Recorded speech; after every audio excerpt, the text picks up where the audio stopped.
In 2023, the Consumer Product Safety Commission reported 10 deaths and nearly 155,000 emergency room visits involving children under 12 due to toy-related injuries. With children playing with their new holiday toys, their bikes, and their gadgets, doctors say this time of year can bring hidden safety risks.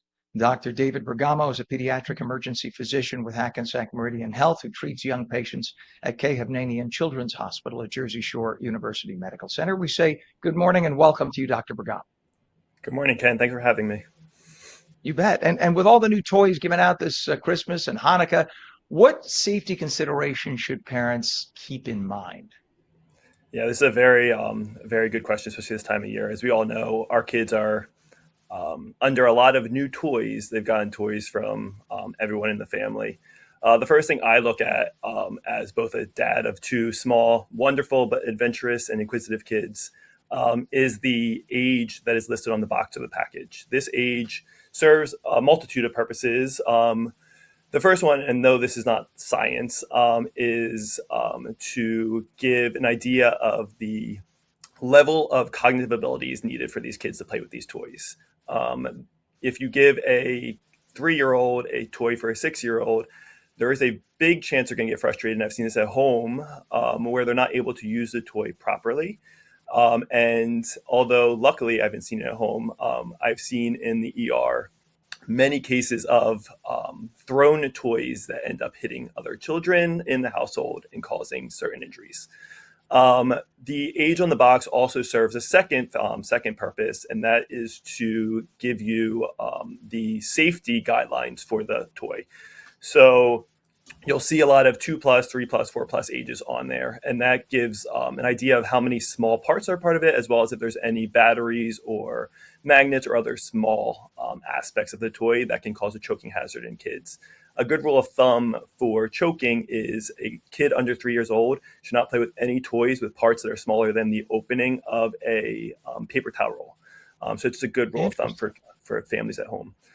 Yeah, if I may jump in really fast, Doc, because I love the fact that you're talking also not as a not just as a doctor, but also as a dad. I love that. And I don't have kids, but I have 6 nieces and nephews, and I never realized about the whole frustration thing. I immediately always, when I bought anything for them, I looked at age because I'm thinking, well, what are they going to be interested in? But that's brilliant that they would get frustrated potentially if it's a toy that's meant for somebody 3, 4, 5 years older than them. I immediately just assumed that something that says for children 10 and up maybe had parts that a little child would choke on, which could also be the case. But that's fascinating that it could also lead to frustration throwing toys and things like that for the younger child. So are there more common toy-related injuries that you've seen in the ER? And what usually lands kids there, Doc? Yeah, so everything from abrasions, which are like superficial cuts, to lacerations, to bruising.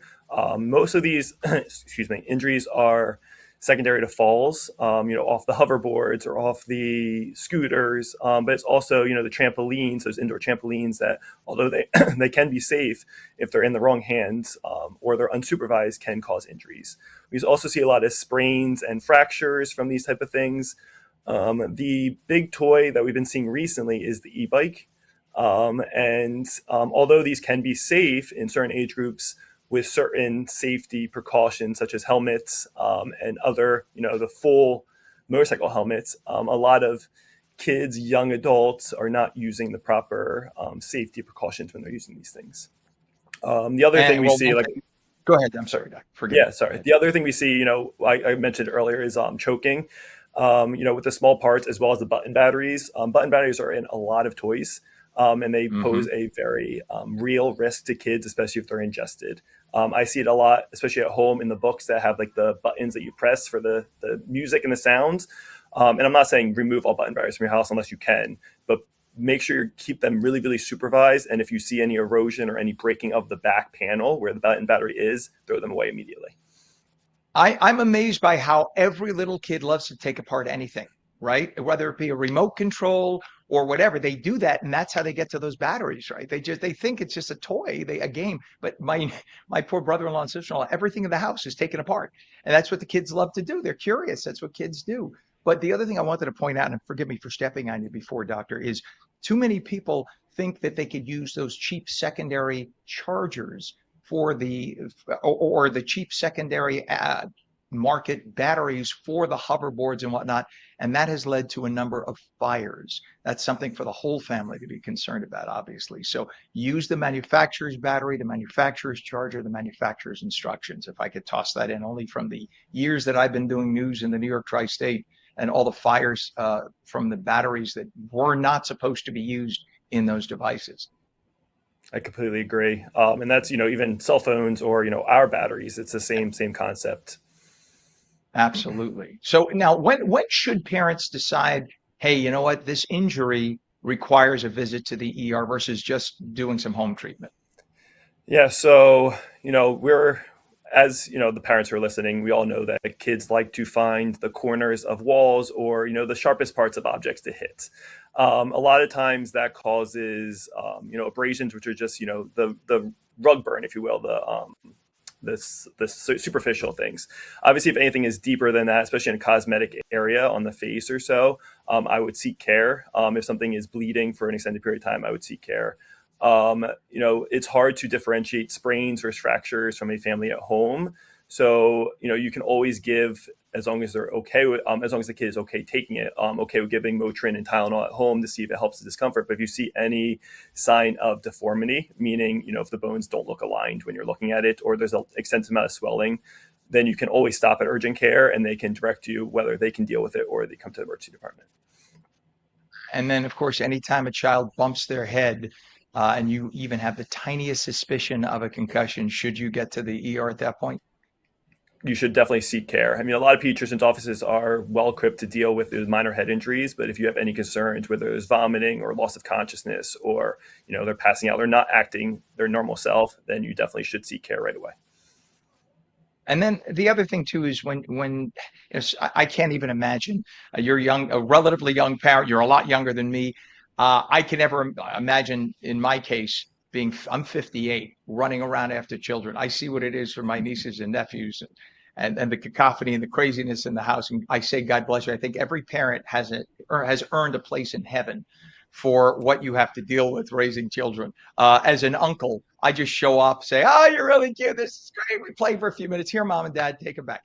Uh, but it is nonetheless a beautiful and glorious thing with a lot of stresses. So it's great to know that we have people like you, Dr. Bergamo, in the ER to make sure that these kids are good and safe. And it's also very good to know that there is a specific pediatric ER physician like you. Do most ERs have a pediatric physician available, or just yours?